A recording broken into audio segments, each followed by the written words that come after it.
भारतीय संविधान सम्मान सुरक्षा और संवर्धन राष्ट्रव्यापी महाजन जागरण अभियान के तहत रविवार को एक दिनी क्लस्टर अधिवेशन हुआ। जसवाड़ी रोड पर स्थित गार्डन में आयोजित अधिवेशन का उद्घाटन शिक्षाविद और सामाजिक चिंतक डॉक्टर अवधेश प्रताप सिंह ने किया। उन्होंने कहा, भारत में संविधान की जानकारी व्यवहारिक भाषा में आम नागरिक तक पहुंच जाना चाहिए। मुख्य अतिथि मुख्य टिकट निरीक्षक DN रजक थे। उन्होंने कहा, धड़ल्ले से हो रहे निजीकरण लोकतंत्र के लिए खतरा है। अध्यक्षता करते हुए मूल निवासी संघ राष्ट्रीय उपाध्यक्ष दुष्यंत पाटिल ने कहा, वर्तमान में भारत का लोकतंत्र खतरे में आ गया है। इसका एकमात्र कारण यह है कि देश के शासन प्रशासन में बैठे जनप्रतिनिधियों के ऊपर इस देश की जनता का कोई नियंत्रण नहीं है। भारत की जनता को देश के संविधान के दिए हुए अधिकारों की जानकारी नहीं है। इसलिए इस स्थिति से निपटने के लिए जन जन में भारत के संविधान की जानकारी पहुंचाएंगे। इस अभियान को घर घर पहुंचाने के लिए BAMCEF, railway employees association, OBC Mahasabha, AJAKS, JAYS, Ambedkar Periyar mission, Bhim army pensioner association, Mool Niwasi विद्यार्थी संघ आदि संगठनों के प्रतिनिधियों को शामिल किया गया। तो ऐसे 109 क्लस्टर अधिवेशन इस देश में हो रहे हैं और आज मैं आप सबको बधाई देना चाहता हूं कि जिस भारत के संविधान की चिंता हम लोगों को हो रही है, जिस संविधान के ऊपर खतरों के बादल मंडरा रहे, हम ऐसा कह रहे हैं,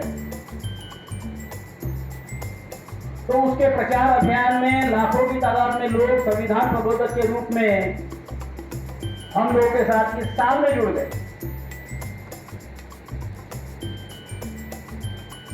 और मैं आशा करता हूं कि यहां से आप जो यहां पे सुन रहे हैं, तो आप लोग भी निश्चित रूप से भारत के संविधान के प्रचार प्रसार की जिम्मेदारी अपने कंधे पर उठाएंगे। वामसेव तथा सहयोगी संगठन, मैं नाम पढ़ लूं, यहाँ पर खंडवा में जो लोगों ने इसमें हिस्सा लिया है, खंडवा, बुरहानपुर और खरगोन, इसमें जिन लोगों ने इसमें हिस्सा लिया है वो संगठन है SC/ST railway employees association, Akhil Bharatiya OBC महासभा। तो हम अपने बचपन से हम अपनी स्कूली पाठ्यक्रम में शिक्षा में पढ़ रहे हैं, सिविक्स नागरिक शास्त्र के रूप में जो लेसन हमको आता था, जो पाठ हमको पढ़ाया जाता था, उसमें लोकतंत्र नाम से एक पाठ हमें पढ़ाया जाता था कि नहीं? मैंने बचपन में पढ़ा है और अभी भी बच्चे हमारे पढ़ रहे हैं। तो लोकतंत्र पढ़ाया जाता है पाठ बाकायदा, और उसमें यह पढ़ाया जाता है कि लोकतंत्र का मतलब क्या है।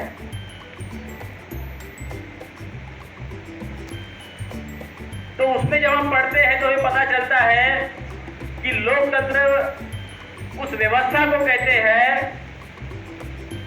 जो लोगों के द्वारा लोगों के लिए लोग चलाएंगे, और इसमें जो इस व्यवस्था में जो निर्णय बनेंगे वो जनता की आम सहमति से बनाए जाएंगे। सही है सर? तो कुछ गलत है? किसान कानून का हो सकता है, मजदूर कानून का हो सकता है, कई ऐसे कानून हैं जिसके ऊपर चर्चा भी की गई, और हम बोल रहे हैं कि समान रूप से चर्चा करने के बाद, जनता के ओपिनियन देने के बाद सर्वसम्मति से पास किया जाता है। उस व्यवस्था को लोकतंत्र कहते हैं। तो ये इसलिए जो हमारी परंपरागत जो शत्रु है, जो ब्राह्मणवादी ताकतें हैं, अब ये ब्राह्मणवादी शब्द मैं जब खंडवा में परसों के दिन आया तो हमारे साथी मुझे ये बता रहे थे कि मैं प्रचार कर रहा, सोनकर जी मुझे बता रहे थे कि हमने इसके अंदर ब्राह्मणवादी शब्द डाला है इस पत्रिका में, तो दूसरे कोई आजाद से अपक्ष वाले कोई हमारे साथी थे तो वो कहते थे भाई साहब ये तो ब्राह्मणवादी शब्द आपने डाल दिया, ये तो मेरी नौकरी खतरे में पड़ सकती है।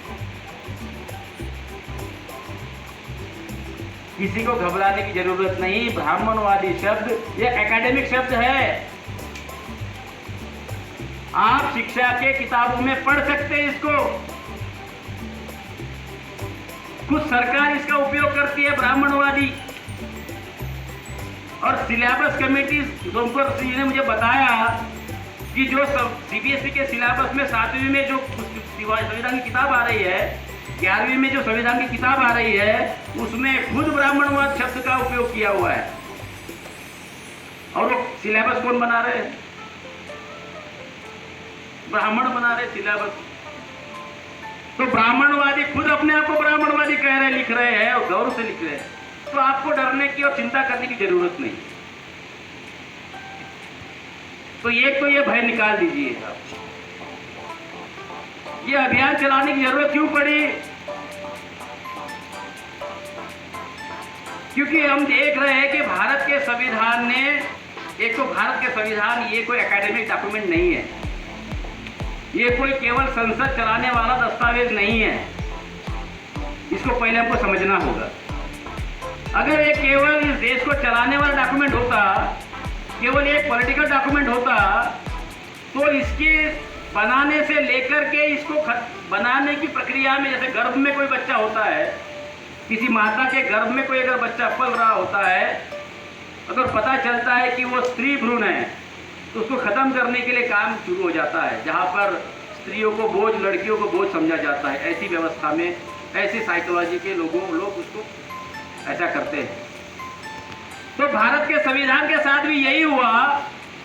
जब ब्राह्मणवादियों को ये पता चला कि संविधान के माध्यम से आने वाले समय में जैसे ये लागू होगा तो ये हमारे लिए बड़ी अड़चनें पैदा करेगा, इसलिए उसको बनने की प्रक्रिया में ही समाप्त, उसको मारने की प्रक्रिया शुरू हो गई थी।